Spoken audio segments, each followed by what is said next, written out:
নমস্কার বন্ধুরা, অনিফার্স world YouTube চ্যানেলে আপনাদেরকে স্বাগত। আধার কার্ড আপডেট করার শেষ সময়সীমা 14ই জুন 2026 ছিল। সেটা 1 বছর এক্সটেনশন হয়েছে বা বাড়িয়ে দেওয়া হয়েছে, এরকমই শোনা যাচ্ছে। কিন্তু আমি আধারের অফিসিয়াল ওয়েবসাইটে কোথাও কিন্তু এই মেসেজটা দেখতে পাচ্ছি না। তো যাই হোক, যদি আপনারা দেখতে পান সেটা আমার ফেসবুক চ্যানেলেতে আপনারা স্ক্রিনশট করে একটু পাঠিয়ে দেবেন তো। এখন যাদের আধার আপডেট নেই তারা কিভাবে আপডেট করবেন, পারলে আমার চ্যানেলের ভিডিওটা একবার দেখে নেবেন।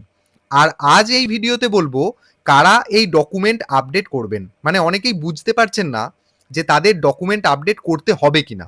অনেকেই কমেন্ট করছেন যে আমি 2012 সালে ডকুমেন্ট আপডেট করেছি, 2023 সালে ডেমোগ্রাফিক আপডেট করেছি, 2023 সালে আমি মোবাইল নাম্বার অ্যাড করেছি। এই বিষয় নিয়ে আপনারা অনেকেই কমেন্ট করছেন। তাহলে কি এখন আবার তাদেরকে এই ডকুমেন্ট আপডেট করতে হবে? তো জাস্ট 2 মিনিটেই আপনারা দেখে নিতে পারবেন যে কাদের আধার আপডেট অ্যাকচুয়ালি প্রয়োজন। ওটিপির ঝামেলাও নেই, সবচেয়ে বড় কথা। তো এর জন্য আপনারা সবার প্রথম গুগল থেকে সার্চ করবেন মাই আধার লগ ইন।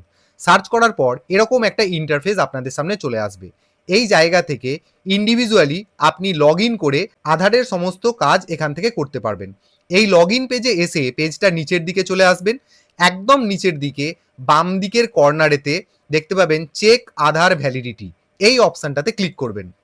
সঙ্গে সঙ্গে আপনাকে এখানে নিজের আধার নম্বর এন্টার করার কথা বলা হবে এবং যে ক্যাপচা কোডটা দেখতে পাচ্ছেন সেই ক্যাপচা কোডটা এই নিচে এন্টার ক্যাপচার ঘরেতে বসিয়ে দিয়ে প্রসিড বাটনেতে ক্লিক করবেন। দেখুন সঙ্গে সঙ্গে দেখিয়ে দেবে আপনার আধার কার্ডের নম্বর দিয়ে এটা এক্সিস্ট, অর্থাৎ আপনার আধার কার্ডে কিন্তু কোনো সমস্যা নেই, আপনার আধার কার্ডটার অস্তিত্ব রয়েছে এবং দেখাবে আধার ভেরিফিকেশন কমপ্লিটেড।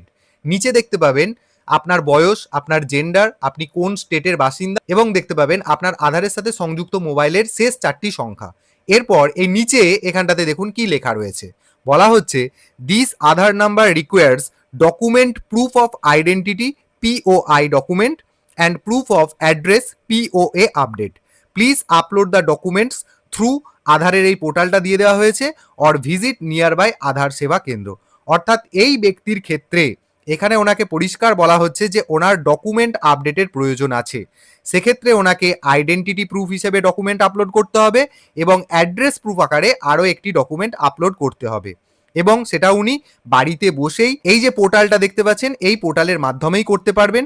তার ভিডিও আমি যে দিয়েছি সেটা আমি অলরেডি বলে দিয়েছি, সেটা পারলে একটু দেখে নেবেন। যারা মোবাইল থেকে বাড়িতে বসে করতে পারবেন না, নিকটবর্তী আধার সেন্টারে গিয়ে এই ডকুমেন্ট আপডেটটা করে নেবেন। তাহলে এটা গেল একটা ব্যক্তির স্টেটাস যে এনাকে ডকুমেন্ট আপডেট বা আধার আপডেট করতে হবে কি হবে না তার মেসেজটা এখানে দেওয়া রয়েছে। আমি আরেকটা আধার নম্বর দিয়ে দেখাচ্ছি। এক্ষেত্রে যেটা দেখিয়ে দিচ্ছে দেখুন, আধার নম্বরটাকে দিয়ে এখানে লেখা আছে এক্সিস্ট এবং নিচে দেখাচ্ছে আধার ভেরিফিকেশন কমপ্লিটেড এবং একই সাথে এই ব্যক্তির বয়স, তার জেন্ডার, তার স্টেট এবং তার মোবাইলের শেষ 4টে সংখ্যা এখানে শো করছে এবং নিচে এই যে যেখানটা লেখা আছে দেখুন গো টু ড্যাশবোর্ড, এই জায়গাটাতে কিন্তু কোনো মেসেজ নেই, অর্থাৎ এই ব্যক্তির আধার আপডেটের কোনো প্রয়োজন নেই। যাদের ক্ষেত্রে ওই পূর্ববর্তী যে মেসেজটা আমি দেখালাম সেটা শো করবে তাদেরই কেবলমাত্র ডকুমেন্ট আপডেট করতে হবে। আর বাকিদের যাদের এই নিচেটাতে কোনো কিছু লেখা নেই তাদের কিন্তু কোনো ডকুমেন্ট আপডেশনের প্রয়োজন নেই। তো এই জিনিসটা আপনারা জাস্ট একটু চেক করে নেবেন, তারপর ভাবনা চিন্তা করবেন যে আপনারা অ্যাকচুয়ালি আধার আপডেট করবেন কি করবেন না। জাস্ট এই ছোট্ট মেসেজটি আপনাদের দেওয়ার দরকার ছিল। অবশ্যই ভিডিওটি সকলের সাথে শেয়ার করুন এবং আপনারা যারা আমার চ্যানেলে নতুন তারা চ্যানেলটিকে সাবস্ক্রাইব করে নিতে ভুলবেন না।